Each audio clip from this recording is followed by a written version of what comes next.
नमस्कार।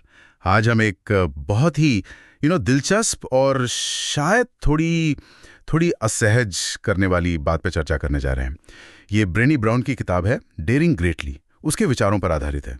हमारे पास एक हिंदी स्क्रिप्ट भी है जो इसके मेन पॉइंट्स बताती है। हम अक्सर जैसे कहते हैं ना, कमजोरी दिखाना या वल्नरेबिलिटी, उसको छुपाने की कोशिश करते हैं।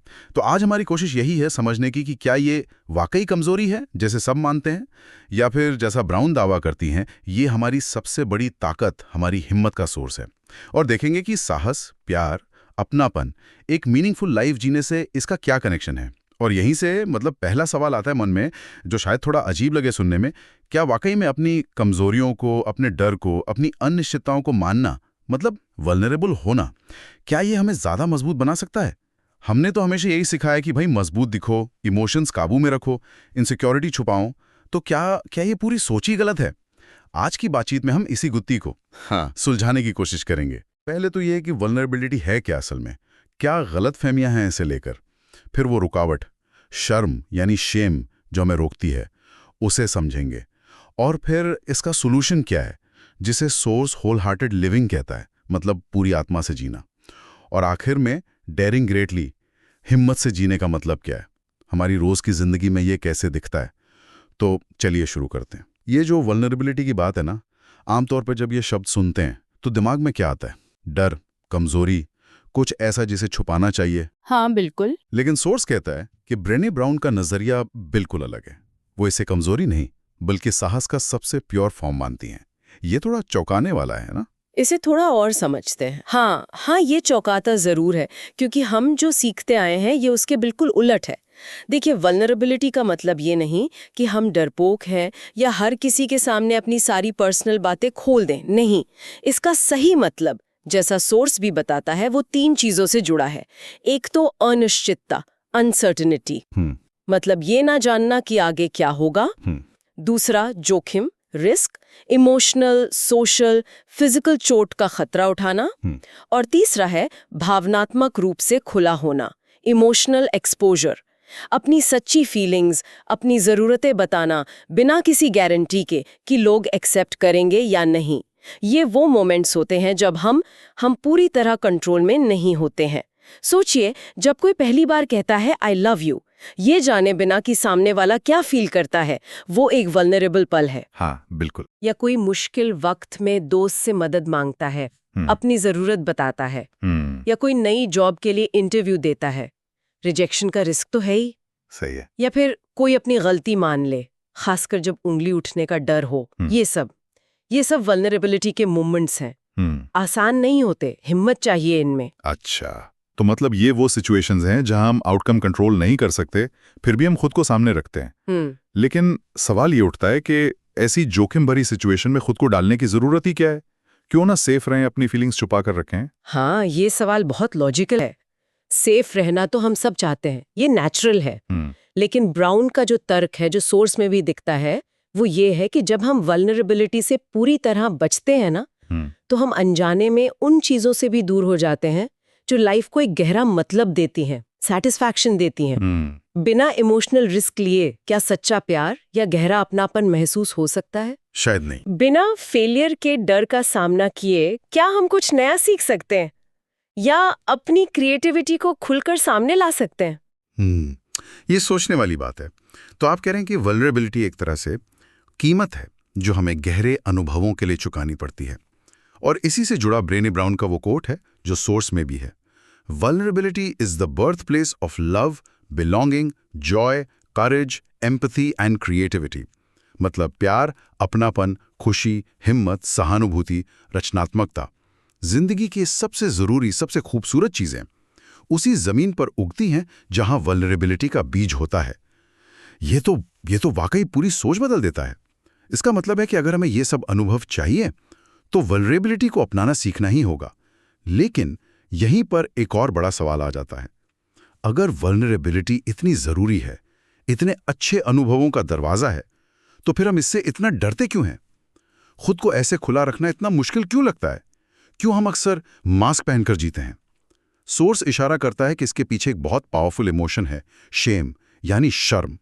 इसे एक जहर की तरह बताया गया है जो हमें अंदर से खाता है। बिल्कुल। और यहाँ शेम और अपराध बोध, गिल्ट के बीच का जो बारीक सा लेकिन बहुत इंपॉर्टेंट फर्क है उसे समझना जरूरी है। सोर्स भी यही बताता है। हाँ। देखिए, गिल्ट तब होता है जब हमें लगता है कि मैंने कुछ गलत किया है। ओके। ये हमारे किसी खास एक्शन या बिहेवियर से जुड़ा होता है। जैसे मैंने किसी का दिल दुखाया, मुझे पछतावा है। गिल्ट हमें अपनी गलती सुधारने, बेहतर बनने के लिए मोटिवेट कर सकता है। एक तरह से हमारा मॉरल कंपास है। लेकिन शेम बिल्कुल अलग चीज है। ये ज्यादा गहरा है, ज्यादा डिस्ट्रक्टिव। शेम का एहसास तब होता है जब हमें लगता है कि मैं ही गलत हूं या मुझ में ही कोई कमी है। अच्छा। ये हमारे एक्शन पर नहीं, हमारे पूरे होने पर, हमारी आइडेंटिटी पर अटैक करता है। ये वो आवाज है जो कानों में फुसफुसाती है, तुम काफी नहीं हो, तुम प्यार के लायक नहीं हो, तुम फेलियर हो। ये हमें अकेला, कटा हुआ महसूस कराती है। बाप रे, ये तो बहुत बहुत भारी एहसास है। तो ये शेम हमें वल्नरेबल होने से कैसे रोकता है? इसका डायरेक्ट कनेक्शन क्या हुआ? कनेक्शन बिल्कुल सीधा है। शेम हमें डरपोक बना देता है। ये हमें इस डर में जकड़ लेता है कि अगर लोगों ने हमारी असलियत देख ली, हमारी कमजोरियां, हमारी गलतियां, हमारे डर, तो वो हमें रिजेक्ट कर देंगे, हमारा मजाक उड़ाएंगे, हमें अकेला छोड़ देंगे या हमें कम समझेंगे। इसी डर से हम अपनी सच्ची फीलिंग्स छुपाते हैं, परफेक्ट दिखने की कोशिश करते हैं, मदद मांगने से हिचकिचाते हैं, अपनी राय बताने से डरते हैं। शेम हमें ऐसा महसूस कराता है जैसे हम कटघरे में खड़े हैं और हम उस कटघरे से बाहर निकलने की हिम्मत ही नहीं कर पाते। ये हमें दूसरों से जुड़ने की बजाय उनसे दूर करता है। ये तो वाकई एक जाल जैसा लगता है। शेम हमें अकेला फील कराता है और अकेलेपन का डर हमें और ज्यादा शेम फील कराता है। तो फिर इस जाल से निकलने का रास्ता क्या है? क्या हम हमेशा शेम के डर से बंधे रहेंगे या कोई तरीका है जिससे हम ज्यादा खुलकर, ज्यादा हिम्मत से जी सकें? सोर्स यहाँ होल हार्टेड लिविंग की बात करता है, पूरी आत्मा से जीना। ये सुनने में बड़ा अच्छा लगता है, पर थोड़ा आइडियलिस्टिक भी। इसका असल मतलब क्या है और ये शेम से लड़ने में कैसे मदद करता है? देखिए, होल हार्टेड लिविंग का मतलब परफेक्शन पाना नहीं है, बिल्कुल नहीं, बल्कि अपनी कमियों, अपनी इम्परफेक्शंस के साथ जीना सीखना है। ये 3 चीजों पर खड़ा है। पहला, साहस, करेज, अपनी कहानी कहने की हिम्मत, अपनी वल्नरेबिलिटी मानने की हिम्मत। दूसरा, करुणा, कंपैशन, पहले खुद के लिए दयालु होना, फिर दूसरों के लिए।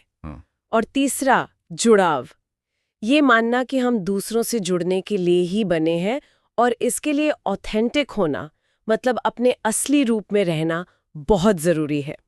इसका एक कोर आइडिया है, जैसा ब्राउन कहती हैं, सुबह उठकर ये सोचना, चाहे आज कितना भी काम हो जाए और चाहे कितना भी अधूरा रह जाए, मैं जैसा हूं काफी हूं। मैं काफी हूं। हाँ, ये एक रेवोल्यूशनरी आइडिया है, क्योंकि ये शेम की उस आवाज के बिल्कुल उलट है जो कहती है तुम काफी नहीं हो। होल हार्टेड लिविंग का मतलब है अपनी कीमत को अपनी अचीवमेंट्स या दूसरों की राय से नहीं जोड़ना। मैं काफी हूं, ये सुनने में बड़ा सिंपल लगता है, लेकिन इसे सच में मानना शायद बहुत मुश्किल हो, खासकर एक ऐसी दुनिया में जो लगातार हमें बताती है कि और बेहतर बनो और सक्सेसफुल बनो और परफेक्ट बनो। तो क्या ये काफी हूं वाली सोच हमें आगे बढ़ने से रोक नहीं देगी? क्या ये हमें कंप्लेसेंट, मतलब आत्मसंतुष्ट नहीं बना देगी? ये एक आम चिंता है, हाँ, लेकिन होल हार्टेड लिविंग का मतलब कोशिश करना छोड़ देना नहीं है, बल्कि ये उस जगह से कोशिश करना है जहां आप अपनी कीमत को लेकर पहले से श्योर हैं। जब आप मानते हैं कि आप काफी हैं, तो आप फेलियर के डर से पैरालाइज नहीं होते। अच्छा। आप रिस्क लेने, नई चीजें ट्राई करने, अपनी गलतियों से सीखने के लिए ज्यादा फ्री महसूस करते हैं। ये परफेक्शनिज्म से आजादी है जो अक्सर हमें आगे बढ़ने से रोकता है। ये खुद को दया से देखने का नजरिया है, न कि आत्मसंतुष्टि का। अच्छा, तो ये खुद को स्वीकार करने और खुद पर थोड़ी नरमी बरतने की बात है, ताकि हम डर के बजाय हिम्मत से आगे बढ़ सकें। और यहीं पर ब्राउन का वो कथन आता है जो सोर्स में भी है, owning our story and loving ourselves through that process is the bravest thing that we will ever do. यानी अपनी कहानी को, उसके अच्छे, बुरे, मुश्किल सभी हिस्सों को अपनाना और इस पूरी प्रोसेस में खुद से प्यार करना सीखना, यही सबसे बहादुर काम है। ये शर्म से आज़ादी की तरफ पहला और सबसे इम्पोर्टेंट कदम है। बिल्कुल। अपनी कहानी को अपनाने का मतलब है अपने एक्सपीरियंसेस को, अपनी पहचान को, अपनी फीलिंग्स को स्वीकार करना, बिना किसी शर्म या बहाने के। इसमें वो हिस्से भी शामिल हैं जिन्हें हम शायद दुनिया से छुपाना चाहते हैं, हमारे डर, हमारी असफलताएं, हमारे दुख। जब हम अपनी पूरी कहानी को अपनाते हैं तो शर्म की पकड़ हम पर कमजोर हो जाती है। हम दूसरों की राय के मोहताज नहीं रहते। ये हमें एक गहरी अंदर की शक्ति और आजादी देता है। ये सब सुनकर अब किताब का टाइटल डेयरिंग ग्रेटली ज्यादा मीनिंगफुल लग रहा है। ये सिर्फ बड़ी बड़ी बातें करना या दिखावटी बहादुरी नहीं है। वल्नरेबिलिटी, शेम से मुक्ति और होल हार्टेड लिविंग के कॉन्टेक्स्ट में डेयरिंग ग्रेटली का असल मतलब क्या हुआ? ये रोजमर्रा की जिंदगी में कैसे दिखता है? डेयरिंग ग्रेटली का असल मतलब है मैदान में उतरना, एक्शन लेना।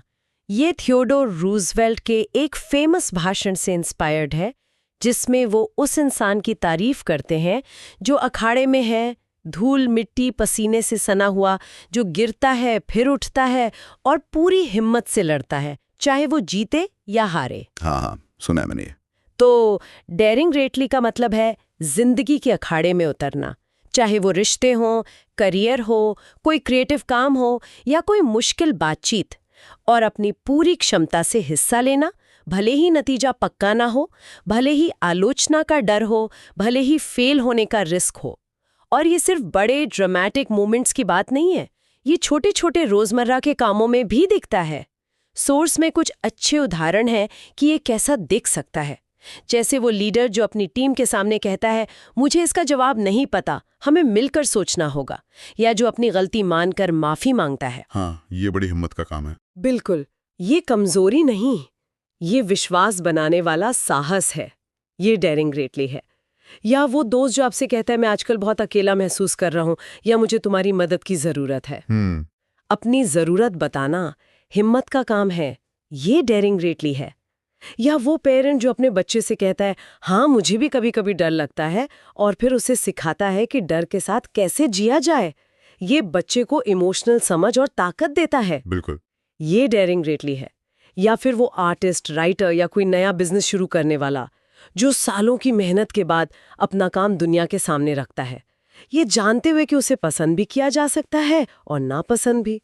आलोचना के डर के बावजूद अपनी आवाज उठाना डेयरिंग ग्रेटली है। ये उदाहरण वाकई से ज्यादा रियल बनाते हैं। तो मतलब डेयरिंग ग्रेटली का जो एसेंस है वो नतीजा पाने में नहीं बल्कि कोशिश करने की हिम्मत दिखाने में है। हाँ बिल्कुल, जैसा कि ब्राह्मण का एक और कोट सोर्स में है, daring greatly is not about winning or losing, it's about having the courage to show up when you can't control the outcome. असली साहस जीतने या हारने में नहीं है, बल्कि अनिश्चितता के बावजूद वहां मौजूद होने में, मैदान में उतरने में, अपना सब कुछ दांव पर लगाने की हिम्मत में है। ये परफेक्शन का इंतजार करने के बजाय इम्परफेक्शन के साथ ही शुरुआत करने का साहस है। ये आलोचना करने वालों की भीड़ में बैठने के बजाय अखाड़े में उतरने का चुनाव है। तो अगर हम आज की पूरी बातचीत का सार निकालें तो ये निकलता है कि जिसे हम अक्सर डर और कमजोरी समझकर छुपाते हैं, हमारी वल्नरेबिलिटी, हमारी संवेदनशीलता, वो असल में हमारी सबसे गहरी हिम्मत, जुड़ाव और एक मीनिंगफुल जिंदगी जीने की चाबी है। सच्चा साहस डर को महसूस न करने में नहीं है, बल्कि डर के बावजूद आगे बढ़ने में है, अपनी कमियों को स्वीकार करने में है, और ये मानने में है कि हम जैसे हैं वैसे ही प्यार और अपनेपन के हकदार हैं। ये एक तरह से शेम के अंधेरे से निकलकर होल हार्टेड लिविंग की रोशनी में आने जैसा है। एकदम सही कहा। और ये सफर आसान नहीं है, बिल्कुल नहीं। इसमें लगातार प्रैक्टिस और हिम्मत चाहिए, लेकिन इसके जो रिवॉर्ड्स हैं वो भी उतने ही गहरे हैं। ज्यादा सच्चे रिश्ते, ज्यादा खुशी, ज्यादा क्रिएटिविटी और ज्यादा खुद को स्वीकार करना। ये एक ज्यादा ऑथेंटिक, ज्यादा जुड़ा हुआ जीवन जीने का रास्ता है। तो आज के इस चर्चा को समाप्त करते हुए हम सुनने वालों के लिए एक विचार छोड़ना चाहेंगे, जैसा कि सोर्स का अंत भी इशारा करता है। जरा सोचिए, आपकी जिंदगी का वो कौन सा एक छोटा सा कोना है, शायद कोई रिश्ता, कोई काम का प्रोजेक्ट, कोई क्रिएटिव कोशिश या खुद से आपका रिश्ता, जहां आप थोड़ी सी ज्यादा वल्नरेबिलिटी दिखाने की, थोड़ा सा ज्यादा डेयरिंग ग्रेटली करने की हिम्मत जुटा सकते हैं। वो कौन सा एक छोटा कदम हो सकता है जो शायद थोड़ा डरावना लगे, हाँ, लेकिन जो आपको ज्यादा खुलकर जीने की तरफ ले जा सकता है। जरूरी नहीं कि वो कोई बहुत बड़ा बदलाव हो, शायद किसी से ईमानदारी से अपनी राय शेयर करना, या मदद मांगना या किसी नई चीज को ट्राई करना जिसका नतीजा पक्का ना हो, वो एक छोटा सा साहसी कदम क्या हो सकता है जिस पर आप विचार कर सकते हैं?